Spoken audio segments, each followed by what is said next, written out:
अस्सलामु अलैकुम वरहमतुल्लाहि वबरकातुहू। अब्दुल करीम आज़ाद मुखातिब हूँ। काफ़ी दोस्तों का इसरार था कि कोई ऐसा तरीका जिसमें नुकरा यानी कि चांदी को रंगीन बनाया जाए या पारे की जो नुकरा होती है उसको रंगीन बनाया जाए या तांबे को रंगीन किया जाए। तो इसके लिए आज आप दोस्तों की खिदमत में एक छोटा सा तजुर्बा लेकर हाज़िर हुए हैं। सबसे पहले तो ये ज़हन नशीन कर लें कि तांबा जो है उसका मिज़ाज क्या है, क्योंकि मिज़ाज के बग़ैर जब तक हमें तांबे के मिज़ाज का परख नहीं होगा उस वक्त तक बहुत मुश्किल है कि इस तरह समझा जाए इसके रमूज़ को। तो तांबा जो है ये मिज़ाजन सर्द खुश्क माना जाता है या फिर सर्द तर माना जाता है, यानी कि ये खुश्की लिए हुए है। तो ऐसी सूरत में जब भी तांबे के ऊपर काम किया जाता है तो वैसे तो कई चीज़ें कारगर होंगी, लेकिन अमूमन गंधक या हड़ताल से ये दुरुस्त हो सकता है। तो इस मुतालिक आज हम एक ऐसा तरीका आप दोस्तों को बताने जा रहे हैं जो कि रंग का काम 100% करेगा। अब ये आप पर मुनहसर है कि आपके मयार पर पूरा उतरता है या नहीं। तो हस्बे ज़रूरत आपने गंधक लेनी है। अगर इसमें मिसाल के तौर पे 50 ग्राम गंधक है तो इसमें 5 ग्राम आप हड़ताल भी शामिल कर सकते हैं, वरना ज़रूरत नहीं है, सिर्फ गंधक ही शामिल कर लें काफ़ी है।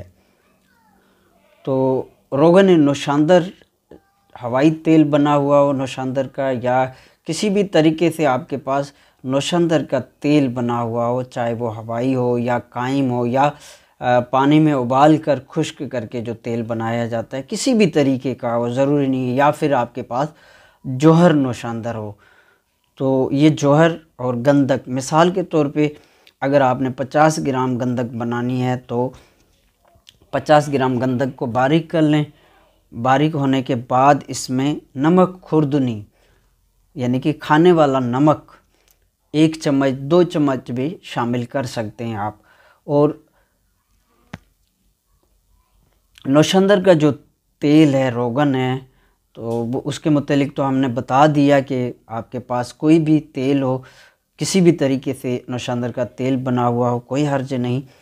तो वो इसमें इतना शामिल करना है कि ये पेस्ट बन जाए गंधक। अब इसको मुसलसल खरल करते रहना है। 1 चम्मच मिसाल के तौर पे इसमें सारे प्रोसीजर में 1 चम्मच आप नौशंदर का तेल डाल दें, इसको अच्छी तरह खरल करें। जब खुश्क होने के करीब हो तो मज़ीद 1 चम्मच डाल दें। इस तरह आपने कमो बेश एक मरतबा के अमल को कम अज़ कम जो है 4 घंटे तक इसको खरल कर लेना है। अब ये आप पर मुनहसर है, आप मुसलसल 4 घंटे खरल करते हैं या वक्फे वक्फे से 4 घंटे खरल करते हैं। तो इस तरह आपने जब ये खुश्क हो जाए तो इसको गुसल दे दें।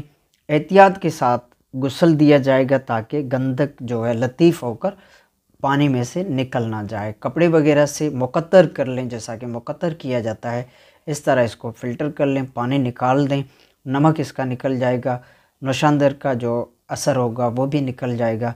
अब दोबारा इसी तरह नमक खुर्दनी, चाहे कोई लाल नमक हो या आम नमक जो खाने वाला इस्तेमाल किया जाता है, वो लेकर दोबारा इसमें शामिल करें और 1-2 चम्मच नौशांदर के तेल के शामिल करके इसको अच्छी तरह खरल करें।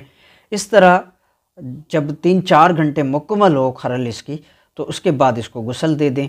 इस तरह कमो बेश आपने 7 गुसल देने हैं। अब ये गंधक आपकी तैयार है।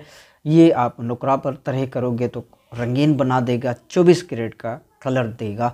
अब ये कितना कारगर है ये आप पर मुनहसर होगा, आपके तजर्बे के ऊपर होगा कि आपके मयार पे ये पूरा उतरता है या नहीं। रंग का है, जहाँ तक जो रंगे काया सो रंगे माया, इस एतबार से ये खुराकी तौर पे भी बहुत अच्छी है और रंग के तौर पे 100% रंगीन बना देती है। कितना कारगर रंग है ये आप तजुर्बा करके ही इसकी परख ले सकते हैं कि ये कितना कारगर रंग है। अलबत्ता रंग 100% ये देगी। तो ये एक छोटा सा तरीका था आपकी दुआओं का तालिब अब्दुल करीम आज़ाद।